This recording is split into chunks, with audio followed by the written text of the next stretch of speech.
thank you all for coming. Regardless whether you believe it or not, we're glad you're here and we're glad to have community participation. I know that some of you may be here for a particular reason. I don't know that all of you are here for the same reason, but I do have a letter from our school legal staff that they've asked me to read, and then I will review a little bit of our board protocol for those of you that are new here. This letter is from Andy Silver, our school attorney.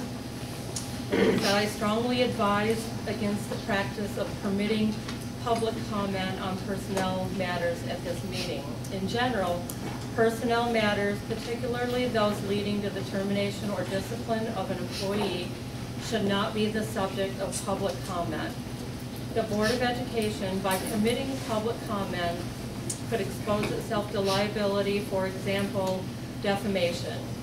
Should comments turn negative, the Board of Education is not obligated to provide any such comment period, and it should not do so. And so for that reason, we will not be taking public comment, positive or negative, about any particular person tonight. And our protocol, I'm not going to read the whole thing because it's kind of lengthy, but if you've never seen this before, we have some available that you can get. Our protocol is that somebody may sign up in the book to speak about an agenda item or call the school and be put on the agenda. Each person is allowed to speak for 5 minutes unless they cross the line of talking about a particular person, in which we'll have to stop it. And our total maximum allowed amount of time for public participation is 30 minutes. So, Peggy, I know that Peggy wanted to be on the agenda and somehow her name isn't on there, and so I want to give you opportunity to speak. Okay. I'd like to say that it's about technology education and everything that the school's gone through to meet the mandate. So I'd like to say I'm extremely pleased with the steps that have been made to hire a certified technology teacher to fill the New York State mandates. I feel that steps are being made in the right direction to ensure our students receive the necessary requirements. My hope is that we continue to move in that direction and that all students in technology education classes will be taught by a certified technology teacher next school year. I would also hope that the Board of Education and administration keep the community informed as these steps are taken. Thank you. And Shalane, I believe you signed in the book for public participation. We just, obviously we can't talk about anything personal, so we just wanted to make sure that you guys all knew that we had some letters that we all typed up so that you can all review them on our thoughts, and we hope that you'll take them into consideration. We know you have a lot of deliberation coming up. So this actually is from the student. I will tell you that we do read all the letters we get. Absolutely. You might not know what we say about them because it's again, if it's about a person, we're not allowed to speak about them publicly, but we do read every letter we get. I know we've had a lot of conversations, so I wanted to just kind of keep it light, and that came from the students, and I know there's a lot of you, if you have letters now, if you want to hand it to them, hand it to them, please. And you should be getting a lot through your emails and things like that, so we didn't want to overwhelm you all at once, but obviously you know why we're all here.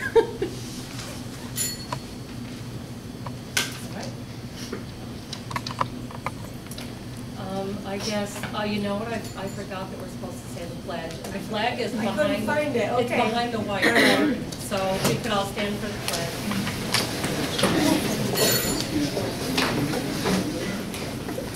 I pledge allegiance to the flag of the United States of America and to the republic for which it stands, one nation, under God, indivisible, with liberty and justice for all.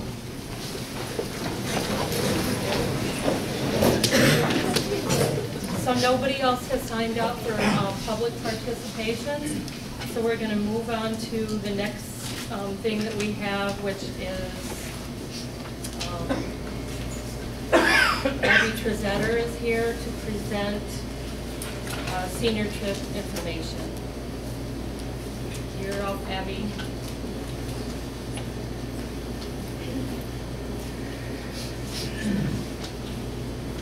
We just want to talk to you guys.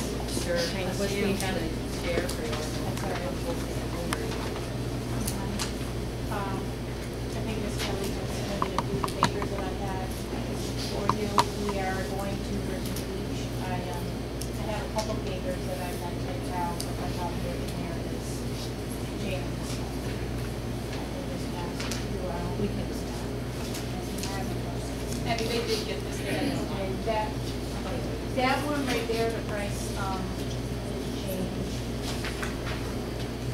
had to add the night security. We will be leaving April 1st in the evening, early evening, be back April 5th around 5 a.m.-ish. Everything's subject to a little bit of change. With 2 nights in a hotel, 2 nights on bus. All night security is included for the 2 nights in the hotel. Our activities include golf, laser tag, bowling dart, mini golf, Virginia Aquarium, Marine Science Center. Each time, depending on the weather, it is still a little cool down there, but some of the kids said it's still better than shopping on Atlantic Avenue, they're lifted up, it's kind of just lots of shops and whatnot. Then Haven Mall, and there's also a boardwalk there. It includes 2 dinners, 2 breakfasts. Our chaperones that we picked, Andy and I, and Andy helps me with a lot of paperwork and finances, would be myself, Steve Sullivan, Andy Dollinger, and Scott Dollinger, and stage supervisor, and then we have alternates of Sarah Carr and Vernon Davidson, which is subject to approval and knowledge. And that is it for now. We just have to make our down payment, which I was waiting for approval from the board before, which we wanted to do this week. And where you stand financially, I'm sorry. We're almost there. We have a fundraiser right now. This right here. I'll pass it around. It's candy, peanuts, snack things, $7 a bag. Last year it was $6 a package, and it's gone up to $7. And then today one of the seniors said they just did this or something almost similar for their Spanish trip a month or 2 ago. And I mean, we picked this out last June to do. And it's like now there's some of the seniors are reselling that are going on the trip. And they still have to pay the fine if they don't sell it because we are depending on this money to go on the trip. The trip will probably, it went up a little bit, so it's probably just over 17,000. And that was, we looked into Myrtle Beach, this and that, and tweak things. I mean, there's not a amusement park in here that they kind of want to go on. But these are fun activities. I looked up the laser tag. It's like a big kid Chuck E. Cheese. It's, you know, elevated places where you run around with a laser tag. They'll have fun. And, you know, in passing, the kids will joke about doing things on the trip they should not do. And I've expressed by, you know, no uncertain terms, no, not on my watch. It's not going to happen. Don't do it. You know, they do that stuff here on their own. In trouble with their own parents or something. But now, yeah, I said you get in trouble at graduation, not walk or something. Well, you know, or that can be your punishment. So why do that on your trip? I mean, that's, I should feel very strongly about that, and they know that. So, we're just about there for finances. Hoping on this here. I'll leave this here. Okay. How many students have? We have 23 students, and that's out of about 31 students, so that's not too bad a percentage of students not going. There's a couple students that have added on maybe at the last year or so. One that's never really participated ever at all in the whole scope of their high school career. So it's not too bad. I don't think of past sometimes I've heard of, you know, students dropping out. I don't really foresee anyone dropping out. Everyone seems firm on going. Their final payments due if they owe money is due by February 15th. We have to pay our final payment February 28th. And how many chaperones do you have again? We have 5 and we have 2 alternates. So if someone did drop out, once we make a payment, we can put one of these adults in. But I think all of these people have, which maybe they'll have to update their, you know, forms, their volunteer chaperone forms, about a chaperone or something here. All right. I know Sarah's a nurse, so she's always good to have. We put her in. I've done stuff. Steve did last year. Angie and Scott have gone on trips.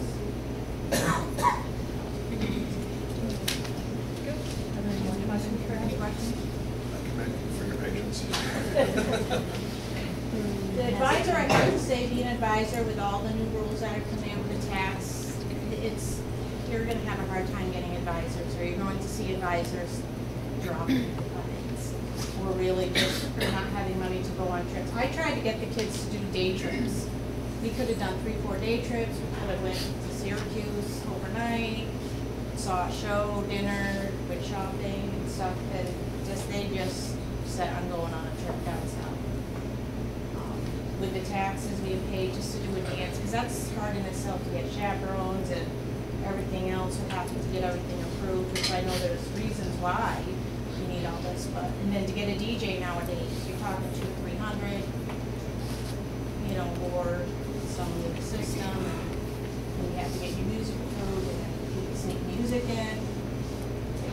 It's just getting more and more difficult, and have kids pay their fines or pay their dues, and then they wait till senior year and wonder why they owe so much money to go. We have a trip that's $700-800, and their fines only add up to $300. This year we had to add, just a couple students, add an extra penalty of, because we couldn't do it, if they didn't put on extra money. This trip's $750 and they only owe $250. It just doesn't add up and match up, and it's just not feasible at all. And the prom, to put a prom on was very stressful. And that's a lot of work for, I think, an advisor to be expected to do. Maybe other ideas of having it like at a hall, you know, with a DJ, and just have a nice buffet dinner or something. Something to think about. Some advice, somebody was talking about. I mean, I thought that, but I never got on the ball to No other attempt it. districts do it. I don't Right. know about around the year, but. You know, and then you don't have to worry about the gym and all the money for decorating. Just idea. Thank you for your work. No problem.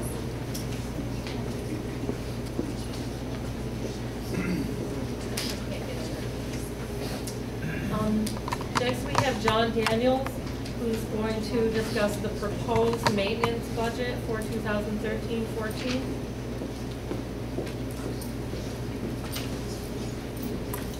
Terry, Kathy's first.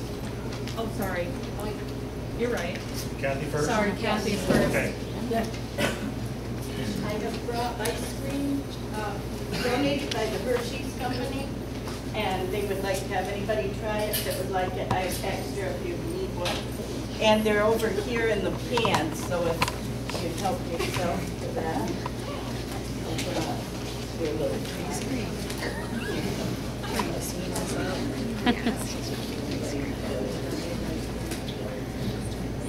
Nicer. I'm gonna take up drinking. No, seriously, you can do that. I'm just gonna start taking it up. I think it's a good idea. Why you want it? I think it'll be great. Enjoy it. The day after is not so very that's why I would. But if you just drink all the time, you never have the day after. You just drink all the time, you never have the day after. It's like drugs or not. That point How of do having you know? Have you ever done that? No. Shut up. Never mind. Red nose, uncontrolled just bladder. wrecking my I put together a PowerPoint, just a little short one, this morning, because it's much easier for me than paperwork to have it. It's more organized for me. And I'm not sure, I have not had training on the, can you just touch this and it will change? I'll just do it from here because I know how to run it.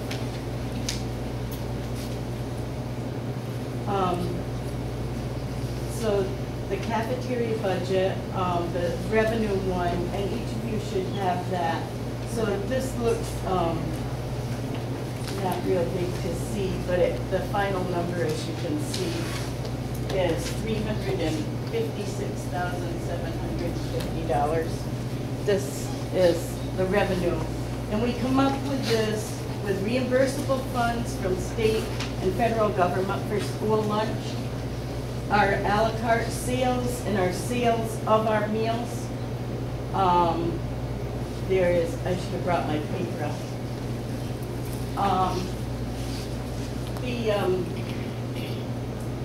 The food dollars that are surplus food, somewhere in here it is. That surplus food looks like $18,000. But also you'll see on the expense side, that same number is there. government food is supposed to cancel itself out, but it has to be accounted for. So that's why that's in there that way. Summer food, we got money for last year. We're not sure whether we'll do summer feeding this year or not, so we didn't really put much in there for that.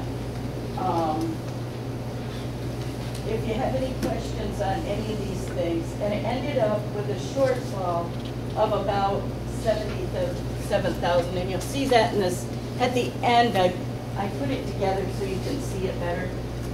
So I'm gonna go to the next one, is your expense, and that is, a large portion of it is salaries, a large portion of it is food. I put that at what I think would be the highest amount, because you have to take into consideration if there's a drought in the west like it was this year, things like that are gonna put those food costs up. So I put in a high, I'm hoping those amounts that I put in are going to fall less, but I didn't wanna come under. So then I put it together in a budget form, and I emailed that to Sue so she can email that to you if you wanna see it, where it's actually broken down, the exact same numbers.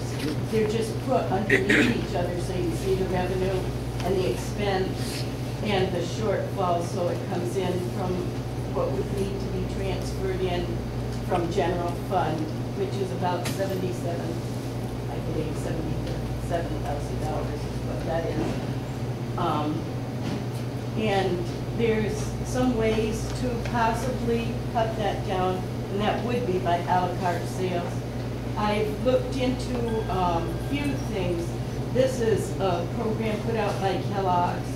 They're a little small Rice Krispie treat. They will provide the container for them with all the sale item price on it, and it would be by the cash registers. That might generate a little.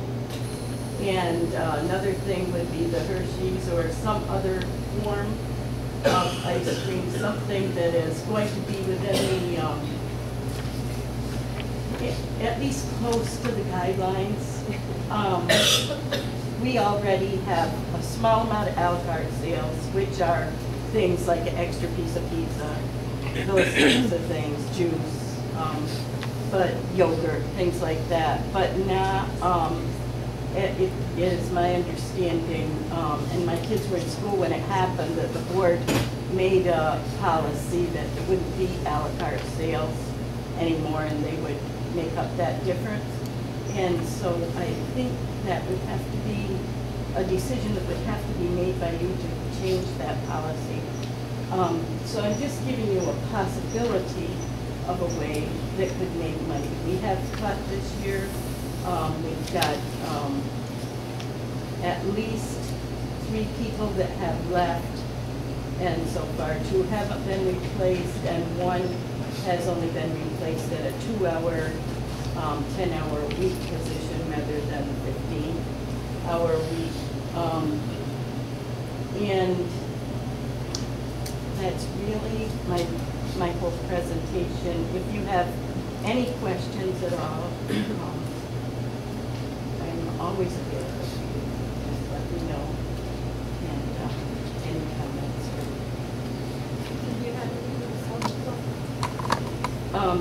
Right now, we just got some new subs that have come across, but not been, so far I just have 1 sub.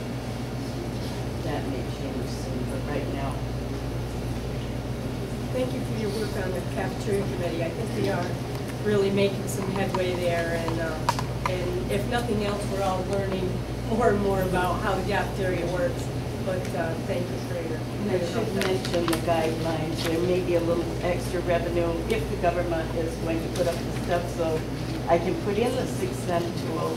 I have it almost completed, but they have some final details I have to know before I can finish completing that.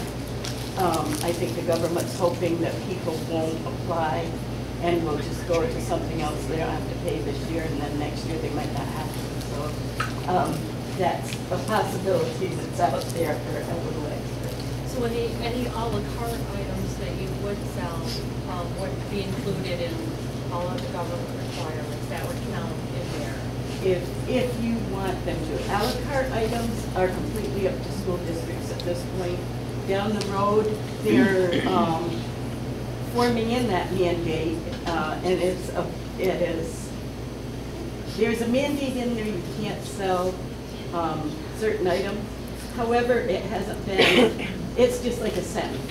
And someone has to come up with the guidelines on what they're gonna set for those guidelines, whether or not, so it's got a long way, just like the 6-cent tool. It's in there, but somebody has to come up with the page that you can apply for it. And as of yet, they haven't finished coming up with those guidelines to be able to do that. And so they're still forming guidelines.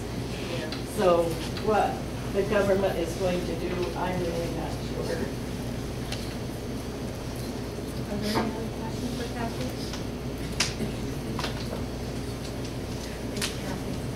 Thank you. Thank you for your hard And work. please feel free to take some of that ice cream, and then I'll put it away so it don't lose it. That's what I want. Yeah. Okay, John, it's your turn.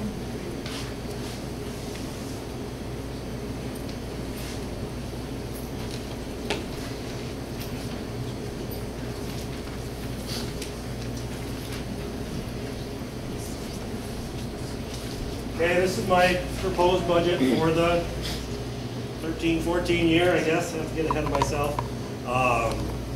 The first one, you guys all have this sheet? The yellow and the blue. It's broken into operations and central services. They kind of tend to run together anyway. Different business managers tend to think of different things in different places. So some of the columns have been juggled this year. I've taken money out of one and put in the other because different, ones want, that's where they want it to be taken out of. The first one I have is operations equipment. In 2011, we spent $11,809, and the reason for that is we bought the floor machine. So that was a high year for that. After that, we dropped it down to $2,500. Typically, that's the money I buy carpet shampooers, vacuum cleaners, that kind of equipment out of that money. So we dropped that down to $2,500 this year. The next one is operations contractual expense. That one in 2011 was $6,700. We took it up to $15,000 because, again, different ones like the money to come out of different places. What comes out of that is some of our mandated inspections, like our elevators. We have to have an outside company inspect those. Then a third party has to inspect them people. It gets a little complicated. Our fire alarm system has to be inspected by outside people. The Ansel system in the cafeteria. All of our fire extinguishers have to be inspected by an outside company at least once a year. That's where that money goes out of that one. The next one is our fuel oil. We don't use very much fuel oil anymore. We're exclusively pretty much on wood chips. We have to use a little bit of fuel oil in the early part of the fall before it's cold enough to go on wood.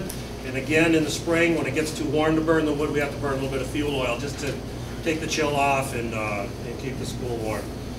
But we did have those two lumped together, the fuel oil and the wood chips. I thought it was a little confusing, so we broke them apart. We did budget $60,000 for fuel oil. We're not going to use anywhere near that much, but if something happened and I lost a major motor or something on the wood chip system, it wouldn't take very long to burn that, so we have to have that there as kind of just a backup. So we have $60,000 for fuel oil. $55,000 is, I'm pretty sure that's what we're going to burn for wood chips. I've had it in use for, this will be my 3rd year. I know pretty much what it's going to burn, and that'll be about it, about 900 ton of wood chips. So we're really saving $130,000 to $150,000 a year, other than fuel oil, on our wood chip burner. Next one, electric. The electric for whatever reason, but it's a good one apparently, our electric bill has gone down. National Grid, for whatever reason, is charging less. We buy our actual power from a cooperative called Schmeck, and that's a lot of different schools go in together and they buy a block of power and they distribute it to the rest of the schools. That cost of that power has gone down too. So with that, we dropped our electric budget by $5,000, which is good. Our telephone, really don't have much control over what that costs. It's expensive for our phone system, so that one is budgeted for $25,000, which is about what it runs. The next one in operations is shoes and shirts for the custodians. That's a contractual thing, the union contract. We pay for their steel-toed shoes, we pay for their shirts, say Edwards Knox custodial staff on them. And in this contract, their allowance for their shoes went up, so I had to raise my budget on that a little bit. So we're budgeting $1,800 for that now. The next one is propane. We heat our, of course we cook all our food. We heat our pool in the off season when the wood chip plant is not running. We'll heat our pool with propane. We use a little bit in the shops and the labs. We use a little bit of propane there. $7,500 is budgeted for that, and that's just about what we use. Cleaning supplies, that's everything from Clorox, floor soap, the wax, all that kind of stuff that we use to keep the school clean. That one there, we've had to raise that by a couple thousand because I was almost there last year, so $20,000 for that. The next one is the stuff we purchase through our BOCES co-op, and that again is some of our cleaning supplies, our paper for the whole school, the paper supplies, all that kind of stuff that BOCES offers as a cooperative purchase. Again, we were very close on that last year, so I raised that by a little bit to $20,000. Road salt, the towns are very good, both Edwards and Russell. We kind of alternate where we go to get our salt and sand for our parking lots. We've got a contract. They say they're going to charge us $1 a load. I've never seen a bill, so it's really nice of them to do that, and that helps us out a lot. But I did put $100 in there for the budget. Next one is maintenance equipment. Last year we bought a new mower, so that we had quite a bit in there for that. This year I dropped it down by $10,000, so we only budgeted $10,000 for that this year. Building repair, we had $20,000 in there, but as the board all knows, and most of you knows, we're proposing a capital project for the school, and a lot of the things that I was going to have to pay for out of my budget, I'm going to defer to that capital project. So I took $10,000 out of that budget. The next one is our sewer pumping. We pump our septic tanks every year. I had $5,000 budgeted to that. It only cost us $4,200 last year. The guy said he didn't think it was going to be going up, so I took $700 out of that and dropped it to $48. Maintenance field work, that's grass seed. We have to reset a post, or anything we have to do out on the field, in the sports fields. That's money for that, $1,000. The next one is maintenance contractual. That's anything I have to contract out, like some of the refrigeration equipment stuff. I don't have anything for the gases and to evacuate the systems and all that, so I have to contract out any of my refrigeration work. I ran into a problem this year with our Johnson control system, in that like any other computer system, they keep changing the software on it. They call it revisions, and I had a controller go bad, went to change the controller, got it all changed. It wouldn't talk to the rest of the system because it wasn't revved up, as they call it, to the latest revision. So I've come to the conclusion that the only thing I'm gonna have to enter into a contract with Johnson Controls to keep the system revved up with their current revisions. It's the only way you can get them. I know Randy's going through the same thing at the hospital. They have, they just have you, and that's all there is to it. There's nothing you can do. They've got it, and you don't. So you got to get that from them. The next one is maintenance travel, and that's again anything. We have to go to seminars, we have to go to training classes, get mail, you know, that kind of travel. There's $2,500 in there for that. Maintenance materials and supplies. Again, it's just a different form of the stuff it takes to run the school. The ice melting materials, you know, just different things. And again, the different business managers will put different things in different categories, but it's all the stuff we need to run the school, the supplies. And there's, I had 25 in there. I wasn't using all of it every year, so I dropped that down by 5,000 to 20.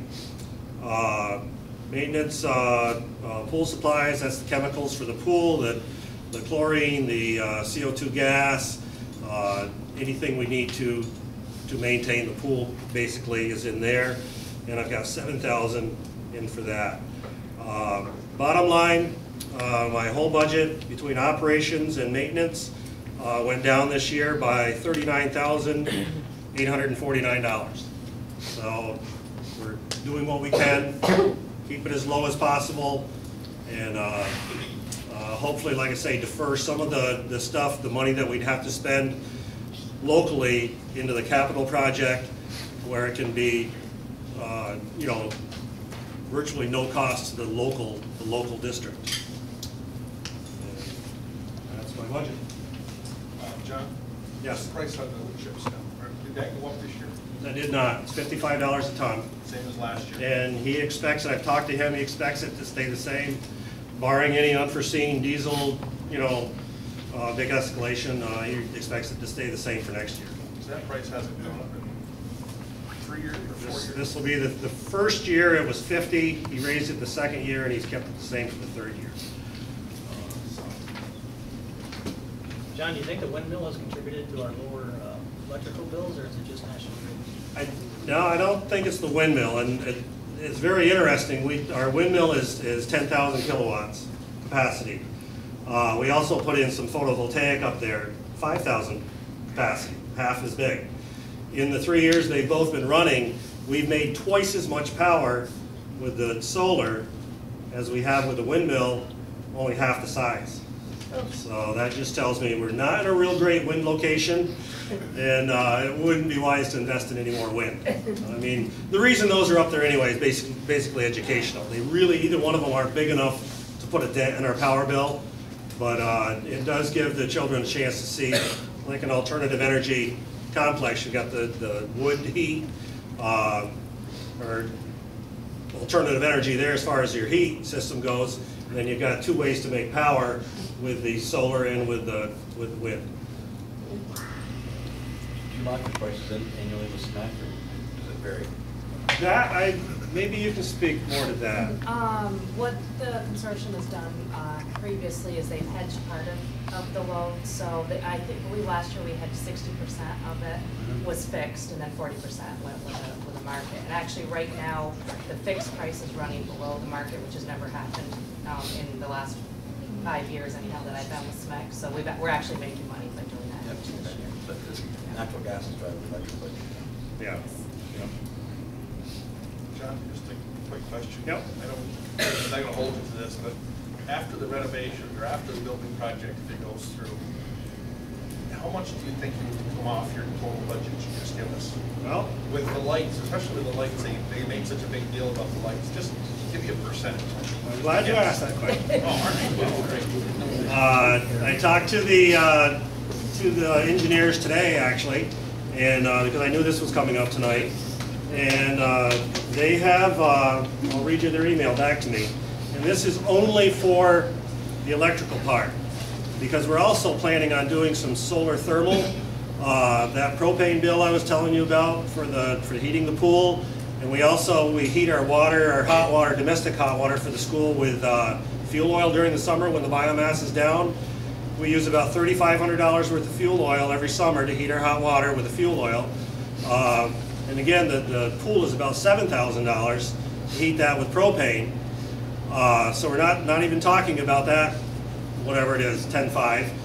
Just the electrical part. It says, Frank and I have developed an order of magnitude estimate of energy savings just in the electrical, lights, and those kind of upgrades of $25,000 annually. This includes savings from the LED conversion. We're planning on 84 kilowatts of solar panels, 34 on the bus garage, which will take about 130% probably of the bus garage load. We'll actually be getting a check from National Grid on the bus garage, and 50 kW for the school, which is about a third of our load on the school. So that would, like I say, drive our bill down $25,000. And if you add the other 10, to that, over the 15-year, which the state makes us do, the 15-year payback on the project, which isn't very much anyway, we will net $525,000 plus pay back the small amount of local share that it would be for the project. So we definitely will save money and pay for the project and all the other stuff that goes with it, with just the electrical savings. They didn't have that information when we did the tour, and I was wondering. No, we didn't. What percentage it was. Yeah. So there definitely will be a good savings in upgrades, because I know not everybody knows, but we're planning on doing all LED lighting. Very efficient, very cost effective in the long run anyway to do that. They're expensive to buy, but they save you a lot in the long run. All of our site lighting outside, our street lights, all of the lighting will be LED. How many years do you think it'll take after the initial investment to pay it actually back? Because I mean, obviously we all know that it's super expensive to do that. But we have in our district, obviously we're a very rural, industry poor district. I don't know of any industry we have. A couple of car repair shops, and that's about it really. So we get a very high aid ratio. We're 96.5% aid ratio in our district. So that any project that we do, capital project we do, the state will pay for 96.5% of it. Back in 2002, 4, in there somewhere, the state came out with this grant for all the schools.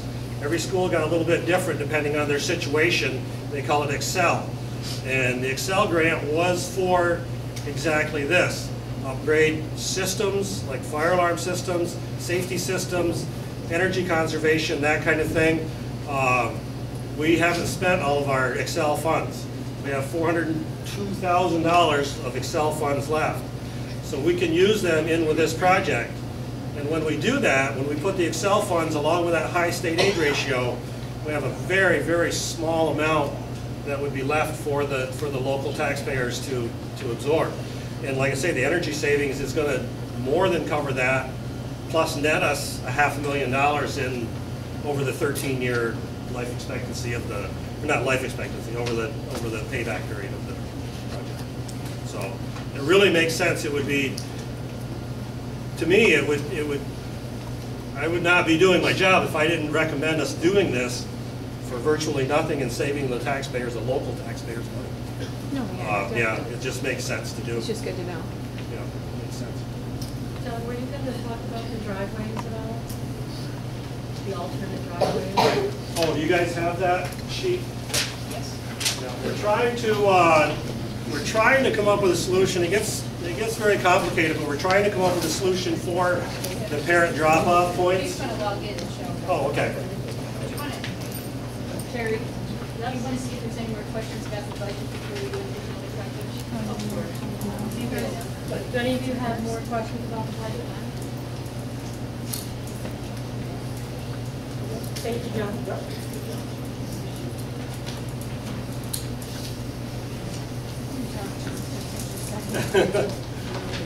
Okay.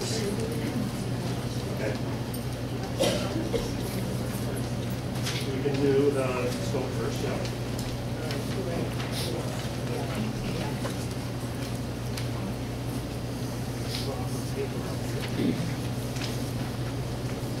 Well, I guess then we'll move right into the building project. We do have a proposed capital project out there. You've heard a little bit about it. We have a lot of items on the list that, if not all of them, would have to be done. Some of them are just nice to have. A lot of them, if we don't do it in the project, we're going to have to do it anyway, and it's going to have to come out of the local taxpayers, coffers. So anything I think we can do in this capital project and not cost us anything is the time to do it. So I'll just make a quick rundown of the items we have.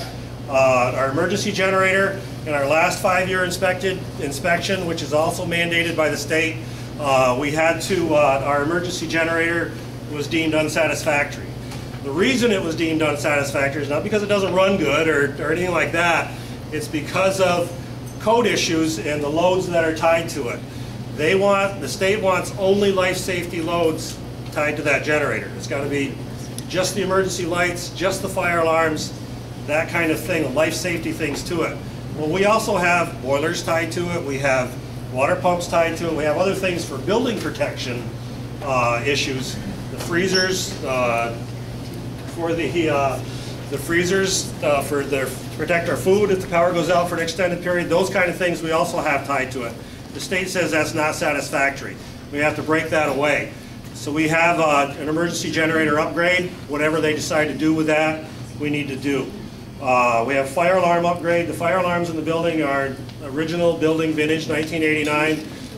Things have changed 20 times since then. We're about 4 or 5 leaps behind. Now's the time to get them up to speed. It's about a $300 or $300,000 issue, so we should get it done in the project. We'll do the school and the bus garage, get them all up to current standards. Gym lighting changes. We did some gym lighting in 2004.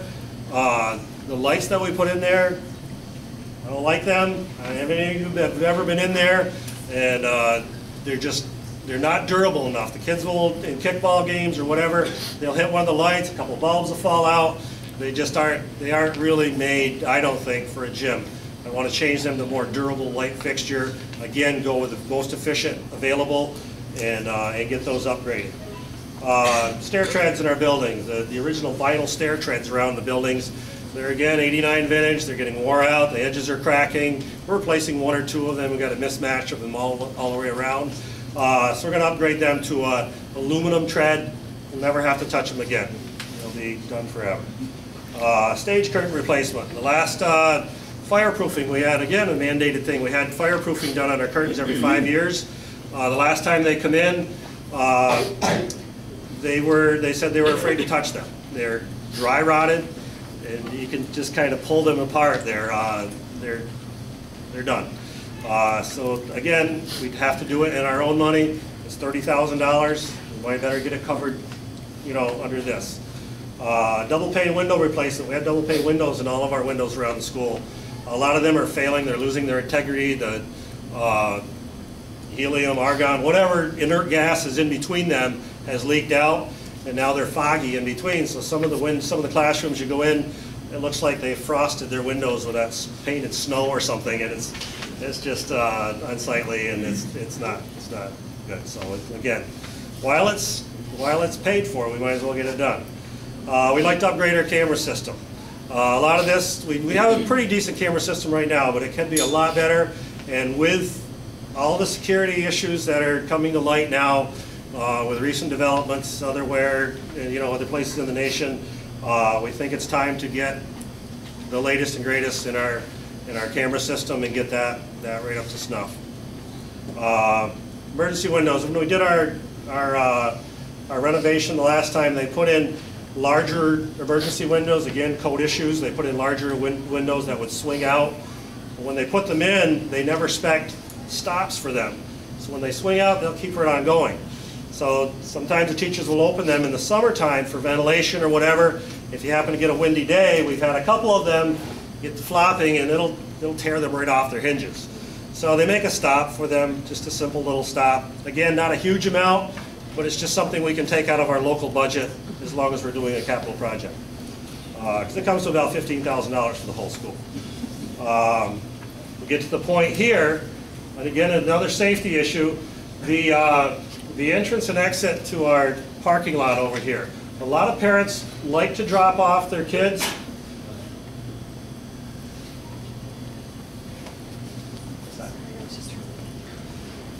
They like to drop off their kids out front here, especially the elementary kids, because this parking lot is so much closer to the elementary. Instead of dropping them off out back where they have to walk all the way through, they can just drop them off out here and the kids are already there at their elementary classrooms. So it makes it tough because actually that entrance out there is one way. Not supposed to go back out. Everybody does it, but it's really kind of a safety issue because if there was ever an accident there or something, I'm not sure who would be liable. You know, is it the guy driving the car going back out a one-way street? You know, I don't know. So anyway, to rectify that, we'd like to make this change to our front loop, segregate the buses completely so they're separate. It's the only thing there is buses. And again, segregate the parent drop-off. So that's the only thing there. There's some parking there too, but it's mainly, you know, gets the parents dropping their kids off away from the buses. And it's just a safety issue. You know, some people will drop off out by the road. The kids walk all the way across the yard, and they go in between the buses. It's really scary. It's, you know, we're lucky nothing has happened, and hopefully nothing does. But this would take care of that issue, we think. We've gone through about 10 different revisions of this, and I'm not saying that it wouldn't be revised again, because probably we'll see something else. But this is the latest and greatest so far. That separate the buses from the rest of the traffic. John, do you want to talk about the county, how they request? Yes, we did request to take that parking lot and make a completely separate curb cut out there, so that parking lot had its own drive. We wouldn't have had to put this other loop in here. The county wouldn't hear of it. They say because of the speeds on this road, which is another argument. We really don't think it should be 55 miles an hour past here. We should have at least a 40, you know.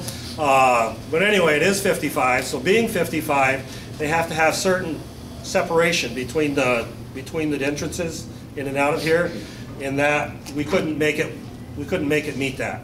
So they wouldn't let us. They didn't. Not that they wouldn't let us. We might have been able to argue the point forever and maybe got it, but they didn't want us to put in another curb cut.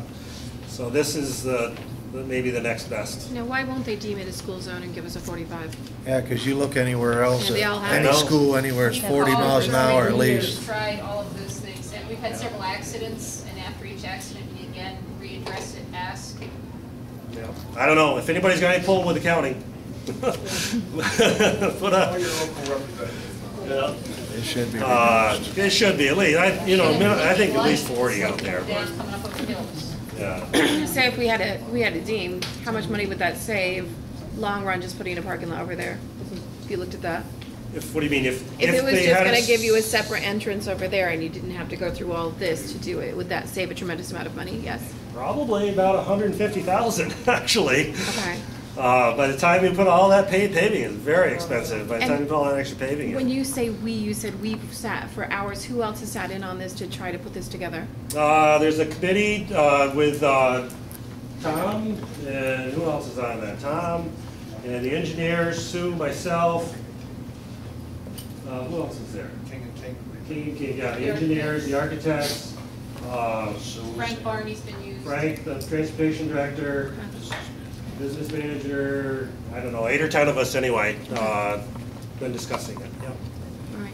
What we gave is our original wish was cut out very quickly because we can't increase, how wide that they'll let the curb cut. So this is the best that we see, but it's still not our desire.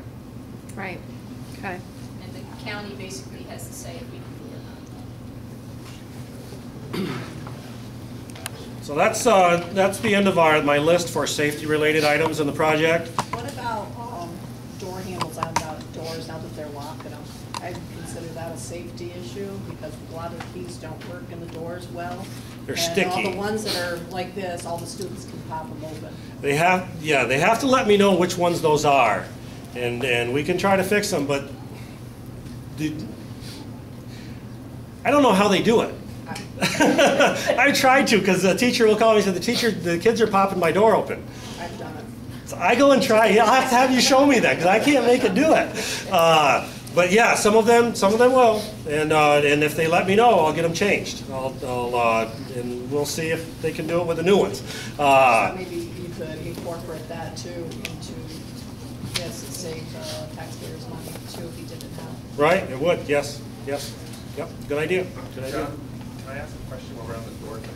Yeah. Is there any doors that we're gonna have to replace? Like the one we talked about down at last week, had a big glass window. Are those doors like that gonna have to be replaced? Well, we're replacing our front entrance, right? The doors on our front Big entrance. window in the building, in the room where we just were, and you said, On the sides of the doorways, John. Oh. Yeah, because almost every door has that window. yeah. It's not scheduled. Well, this would be a good time to look at those things, because it's foolish to lock the door when there's a window this big in the middle of it. You know, Right. so, you know, I was just thinking if you're talking about the door locks. Yeah. You're right, that's another thing that we should look at. Yeah, or would it be, I'm thinking that because, like what Sue said, almost every room in the school has that, would it be better to somehow like frost that glass, translucent? I'm thinking of somebody breaking the window, reaching in and unlocking. Well, that's the door windows. The windows beside them are wire glass. That's much safer because you can knock out the window. You still can't get through it, you know. So I guess what I would say to that is maybe we should look at changing the door glass to wire glass. Wire glass is not, you can't get wire glass no more, because I work for a glass company. You can't get it anywhere? It's gotta be tempered, it's gotta be safety glass anyway. Tempered. So that Tempered really- or Lamy. Yeah, well, Lamy has a would- plastic in it. That would stop a little bit, right?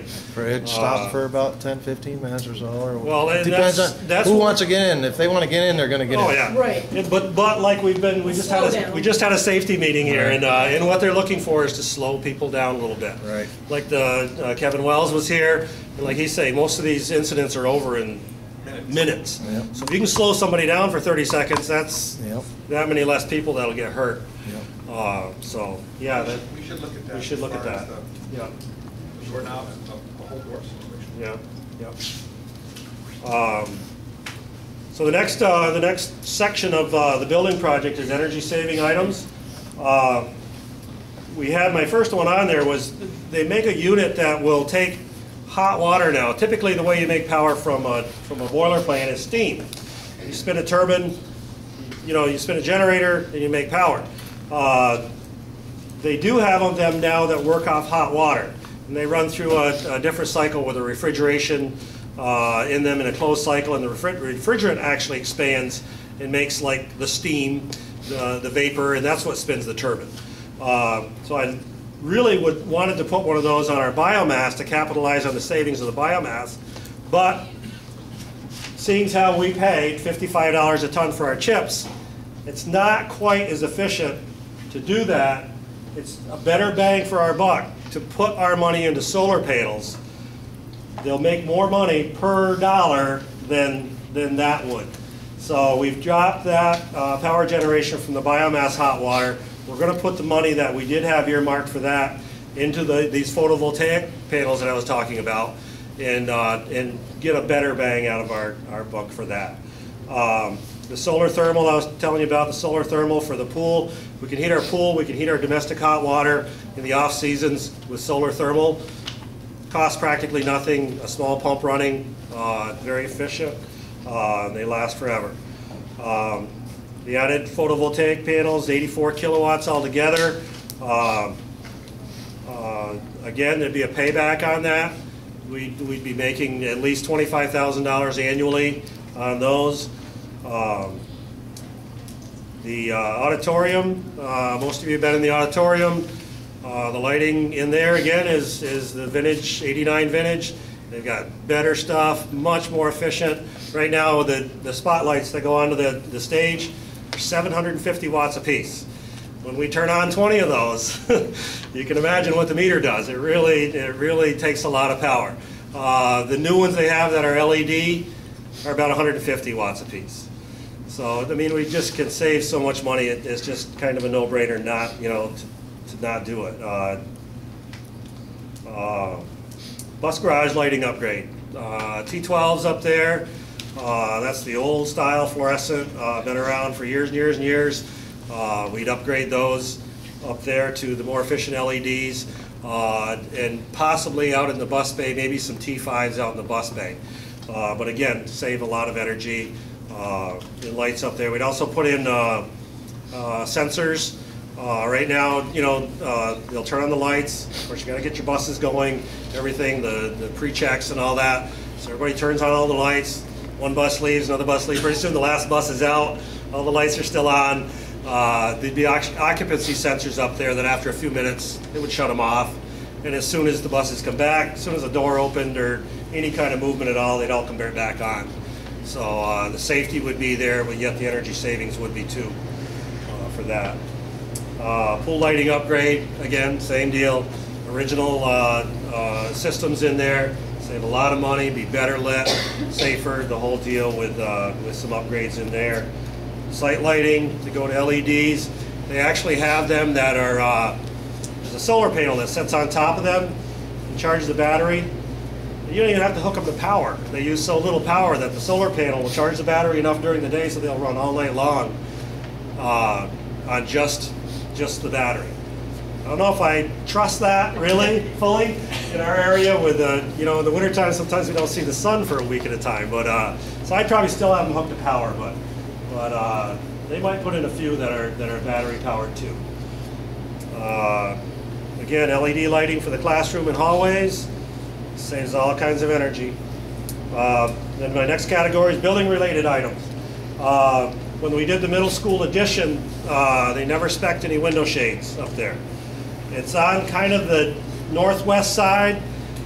We really didn't think it was going to be a big issue, but when it starts getting in the later May, June months, by the time the afternoon comes around, we are getting quite a bit of sun through those front windows, and it's uncomfortable. Pull the shades, you know, and be a little more comfortable in there. Not a huge item, but again, as long as it's paid for, you might as well get it. We're going to upgrade the high school and the media center computer labs. That technology changes so quick. I'm sure by the time we get it done, there'll be something better already out there, but if we don't do anything, then we're going to be way behind the times, which we already are. I'm going to add a little unit heater to the girls' locker room out here. It's never been very warm. The last project, they said we had to do it with 100% outside air. They wouldn't let us recycle any air in there. It just doesn't work up here in the North Country. In, you know, South Carolina, maybe it'd be fine. Up here, it's pretty cold doing that. Replace the front entrance door. Door system out there. The bottom of the doors, they've deteriorated over the years. Use chloride, ice melt. It's just deteriorated the bottom of the doors to the point where if you go out there, you can shake the whole system back and forth. It's deteriorated. Along with that, we're going to put in some sort of a security system for building access. Right now, our front doors are unlocked all the day, all night, pretty much. They're unlocked. You can come in the front anytime. And when you get in the front, you've pretty much got access to everything else. So the door system that we're thinking about, you would come in the front set of the outside set of doors. They'd be unlocked. You'd be in where it's warm, out of the wind and snow. And then there will either be a window there for you to talk to a person to get access to wherever you want to go. They'd be able to talk to you, see you, are you safe? You know, if you got a gun with you, whatever, you know, that kind of thing. They'd be able to at least assess the situation and then buzz you in the inside set of doors. Or that possibly just a camera in there, so one of the secretaries or more than one of them would have access to that camera. They'd be able to see who was there and again, let access to the building. Right now with the way everything's going, it doesn't make a lot of sense to have full access with nobody, nobody there. What about an intercom? That would be included with it, yeah. Not only the camera, but you talk to the person too, yeah. Original elevators. They're again 1989 vintage. Last summer we had an issue with them.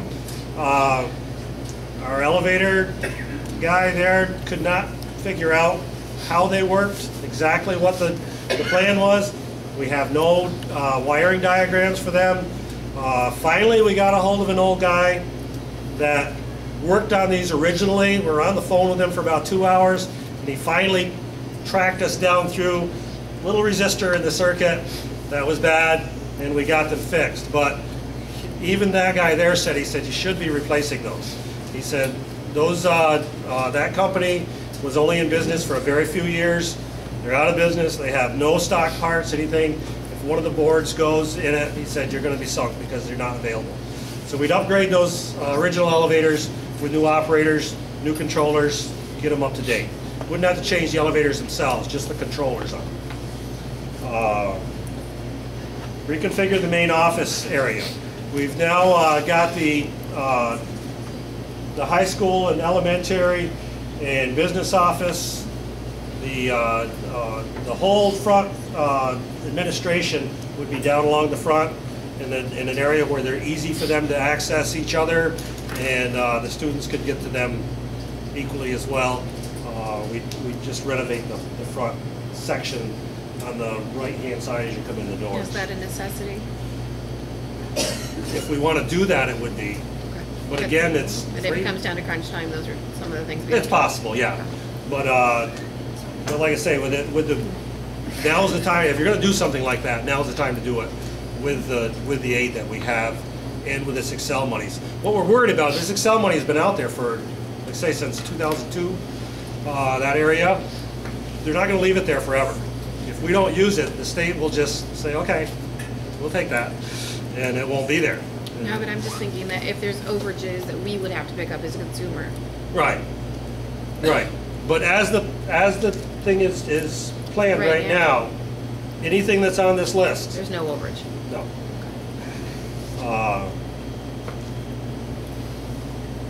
Okay, the master clock system, same deal, 89. Upgrade it to a more modern, something that gets GPS time. Right now, we're always arguing with the point, well, you know, we're 3 minutes off from Governor, we're 2 minutes off from this one. Nobody's watch list is the same, so get it upgraded so where everybody knows what time it is.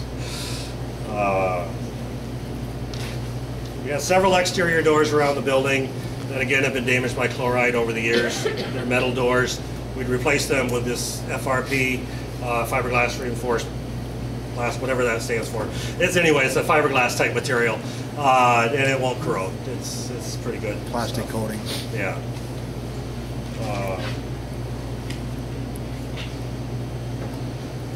Carpet replacement.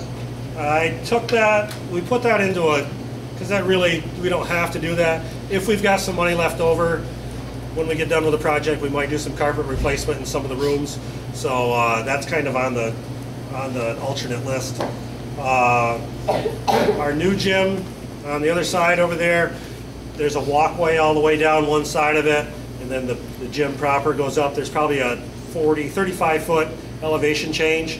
When we have storms come in from the east, luckily we don't have a lot of them, the rain drives actually goes through the brick and comes down the inside wall, and when it hits that change in elevation, there's supposed to be a flashing barrier all the way along the whole inside edge.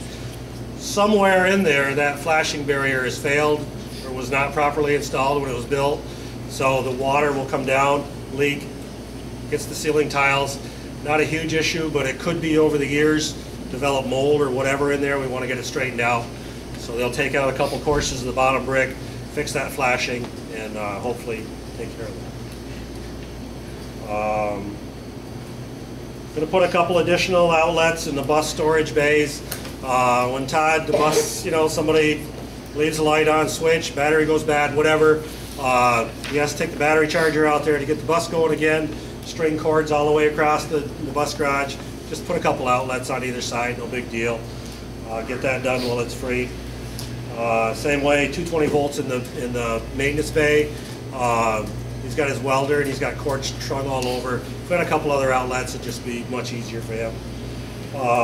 We'd actually like to add another mechanics bay onto the bus garage with another lift. Right now, if he's got a major issue with a bus, like a transmission out or something like that, and the lift is tied up, it could be tied up for weeks. And in that, he's pretty much sunk. If he needs something else, the lift for something else, he hasn't got it. So we put in another bay with a lift. That could be very helpful to us in the future. Right now, we're doing inspections for Star Lake. The inspector will not inspect buses any longer up in Star Lake because their bus garage isn't long enough. So we're doing all Star Lake's inspections right now. I've heard possibly Harrisville might be asking us to do the same thing for them. So again, if it's... We're actually meeting this Thursday for the 3 districts to discuss that and other sharing of bus services. Right. We don't know that. So anyway, that as long as we can get it now for little or no cost to the district, I think we should do it. Bleacher boards, they take a lot of abuse, not only from basketballs, but they have softball, baseball practice in there. They hit the boards. They're southern yellow pine. They're pretty strong, but you can still break them. They got quite a few that are broken in there. They need to be realigned. It's been quite a few years since they've even been monkeyed with, so we'll get that done then at the same time. Fill the gap in the canopy out front. When we put the canopy out front here, it wasn't in the original plan to do that. We kind of added that on afterwards. And when they put it up against the building, they didn't fill one gap that's up in there. So the birds found that pretty quickly. Get up in there and they nest and they poop all over the lock and they just, it's just kind of a housekeeping thing. So we fill that in, fix that. And this last page is useful to have. Any of this stuff on here, we can live without it. But going back to the same thing, we've got this Excel money. If we don't use it, it's going to be gone. So we might as well get some things that we can use. Electronic timing system for the pool for when they have swim meets. Right now, typically another school will bring theirs with them because we don't have one for the timing. So we could get one of those. The bus garage, again, the water softener for the bus garage. You can live without it. We've been without it for 20 years. But when the drivers wash their buses off, if they don't wipe the windows down, then they're all spotted with lime deposits and stuff because we have very hard water here. So a water softener wouldn't be a lot of money, but it would make their life a lot easier and just be useful to have. Heat exchanger for the bus garage domestic hot water. They don't use a huge amount of hot water up there, but we could heat it with our biomass for nothing with a heat exchanger. So we put in a heat exchanger on their hot water tank up there and heat it with wood. Reset the basketball backstop. If any of you have been down there, it's clay. It's all clay around here. And apparently when that was set originally, it wasn't quite deep enough to get underneath the frost line. So every year, it's coming up a little bit more and it's tipping ahead. It's just kind of unsightly. It's not going to fall over, but it's just kind of unsightly. And another reason for replacing it would be to get one with a larger overhang, because we pull hundreds of foul balls out of that swamp every year, and it's just be nice to have type of thing. We'd take the old one and we'd reset it out on the leach field for just another practice field, for softball, whatever, another practice field. So we wouldn't waste it. Resurfacing the asphalt. Most of our asphalt here is original. Some of it has been top coated at one time, but it's 25 years old and it's a very expensive proposition for the school to do it on its own. So if we can get it done in the project, now's the time to do it, have it good for another 25 years. Greenhouse for the ag program. My original idea was that for this was with this waste heat generator that I was talking about for the biomass, you have to condense that load off that waste heat generator. So, well, geez, we could dump it into this greenhouse and heat that greenhouse for nothing. and it would be, you know, free heat for something, and again, for the ag program, for 4-H program, for anybody's program, if they wanted to start a little program out there. A lot of schools have the greenhouses. We're in a rural area. Most people have gardens. I think it's good for the kids to know, you know, how things grow. We're not going to do the waste heat generator now. Do we still want the greenhouse? I don't know. I still think it's nice. It'd be nice to have, but it won't be free anymore. We will have to heat it. We can heat it with the biomass pretty cheaply. It's not going to be a huge impact with the biomass, but like I was telling you, when it gets too warm for the biomass, there comes a point where I have to shut that down and then go back on oil. Then we would have to heat it. The greenhouse still wouldn't be warm enough to be on its own. Then we'd have to heat it with oil for a certain amount of time. Is there any way to look at the greenhouse to use for sustainable food? Sure, and like I say, all kinds of programs could be done out of the greenhouse. Yeah. It'd be kind of interesting to see, especially how we're promoting healthier eating. Right, exactly. There's all kinds of programs that could be done out of there. But all I'm saying is that it's not going to be free anymore, free heat for it, you know, because I wouldn't be able to do it off that waste heat generator. But still not a bad idea. It's still in the project right now. The concession stand, I don't know how many of you are after grad, work out in the concession stand. I'll get a call every now and then for a fire alarm down here. Somebody's burning a hot dog out there or whatever, and it's easy to do. It's easy to do. Popcorn, whatever it is. But anyway, we're thinking about putting in an exhaust fan out there and some water, just to make it easier to run that as a concession. Not this year. Not a lot of money, but again, free, kind of, and now's the time to do that kind of stuff. The scoreboard, the soccer scoreboard, for all you soccer fans. We have an awful time trying to keep that running. We have 100 foot of cord wired. It doesn't get treated the best. It tends to get just kind of yanked out when the game's done and rolled up and thrown in the box for the next time. It's constantly breaking. We patch it all the time. Again, with all the new stuff out, we were going to upgrade the scoreboard itself to an LED scoreboard. You don't have to worry about the bulbs going, you know, now there's bulbs going out all the time. You don't have to worry about that anymore and go wireless with it, wireless communication. So you don't have any wires out in the field anymore. It's all wireless. You can run it from anywhere. The elementary playground. The little kids really love to play basketball on their play periods. Those backstops out there are bent sideways, you know, they're not in very good shape. We put in some new backstops for them, top coat their area, so it'd be a nice place for them to play basketball.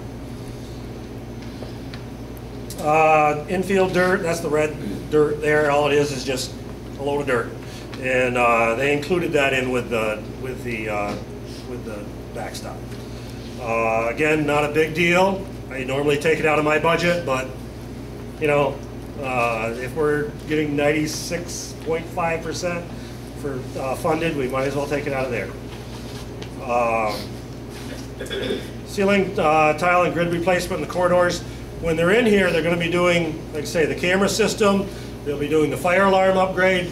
They'll have every single ceiling tile up and down the hallways, out and around. Some of them are damaged already. They're not going to go back in as pretty as they are now, which isn't very pretty some places anyway. So we might as well change them at that time and put in new ceiling tiles. They're all original, so now's the time to get them done. We have a sign in the project for out front where the sign is out with the road. It says Cougars, Edwards Knox Cougars on it. Many schools, you'll go by, you'll see they have the nice LED signs, moving display. You can have some information out there, you know, when the next basketball game is, when the next board meeting is, you know, when the next concert is. Very easily changeable. Again, wireless. You change it from your office, and you can program the system out there. I think what they've got in here, they've got a lot of money in here for that, $65,000. Becky said Harrisville just did one for, what, 15? So, yeah, so it's a lot less money than that. They're just, some of these numbers are guesses on this. Retro commissioning the HVAC system. That's just going over and rechecking things, making sure all the systems that are placed, the exhaust fans, the The dampers that bring in outside air are all doing what they should be properly. They have these little hoods they put on for drafts, and they can check all that kind of stuff. Upgrading, improving wireless controls. I really don't know what he's talking about here. I think this was part of the revisions process, is getting everything up to the same revision, the latest and greatest revision, so everything would talk to each other. Data network cabling upgrades and replacements, that's a constant thing. I'm sure by the time this is implemented, it's going to be halfway outdated. But if we don't do it now, then we'll be 3 or 4 more behind. New switches. Some of the switches would be incorporated in with the new camera system. Some of them are just our new phones all use what they call PoE switches, power over Ethernet. So we just need to upgrade, keep our switches upgraded. UPS backups, again, a computer thing. Uninterruptible power supplies. Miscellaneous HVAC improvements, and building gutter issues. Like say around the building, the ice over the years has damaged our gutters and stuff like that. We'll get that stuff fixed while we can get it funded.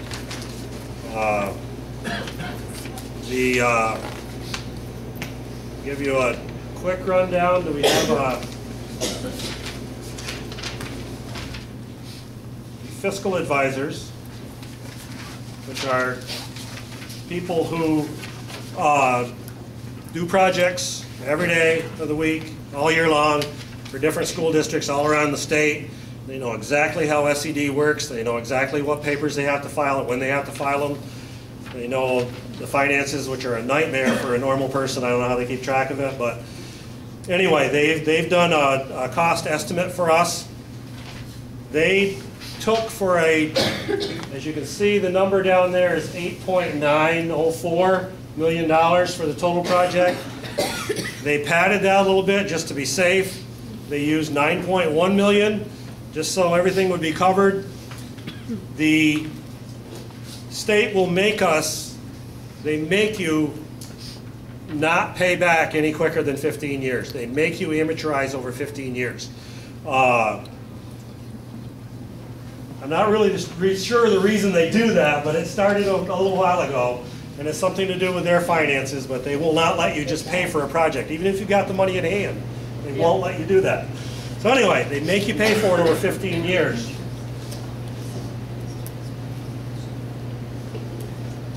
You'll see when this comes up here. Maybe if it's big enough.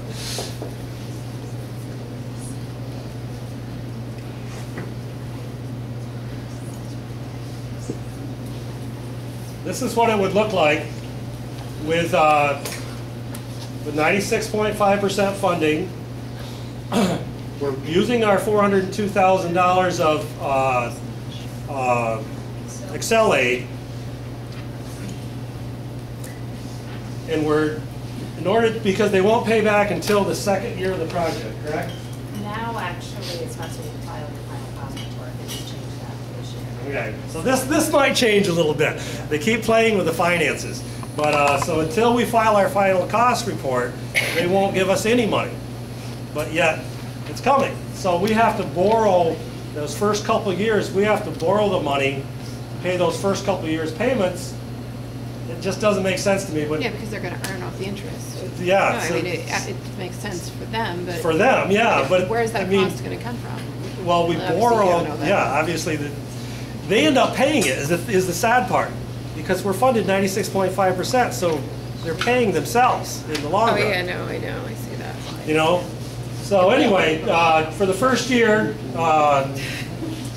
we have to borrow that $173,000 for the first year, right?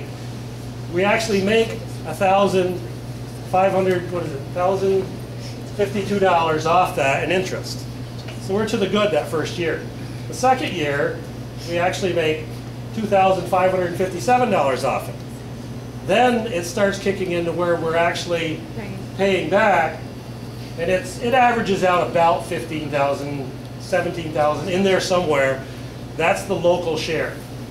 But remember, our energy savings alone, just in electrical costs alone, are $25,000 a year. That will more than offset any local share. If you add in the solar thermal, that's $35,000 per year. So we're offsetting our local share by, like I say, at the end of the 15-year period, we would have netted $525,000 off our electrical and solar thermal when it cost $235,000. If they're gonna do it on the 86, what happened to the 9.1? See what I mean? You said earlier they inflated it to 9.1.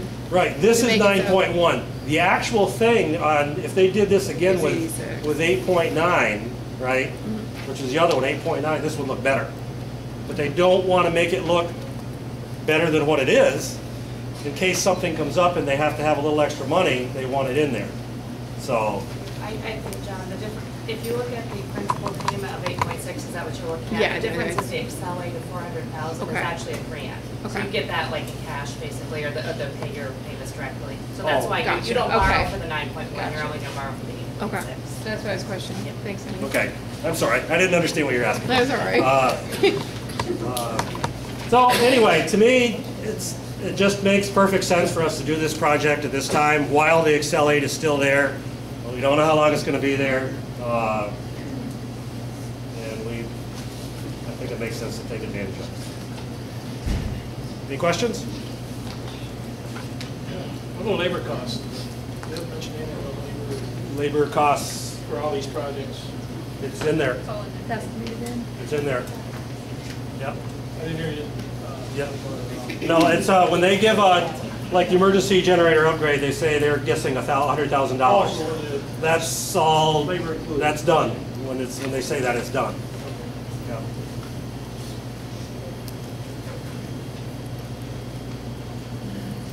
And like I say, I've been working on this list for 4 or 5 years, ever since the last project, really. And I try to put in things that we're going to save the district money, not be a huge cost, turf fields, lighted, outdoor, whatever, tennis courts, that kind of stuff that I can kind of think is frivolous in this area. So I don't think there's a lot of that kind of stuff included in there. A few of the things in the useful to have, like I say, we don't really need them, but if we can get them for virtually nothing, why not?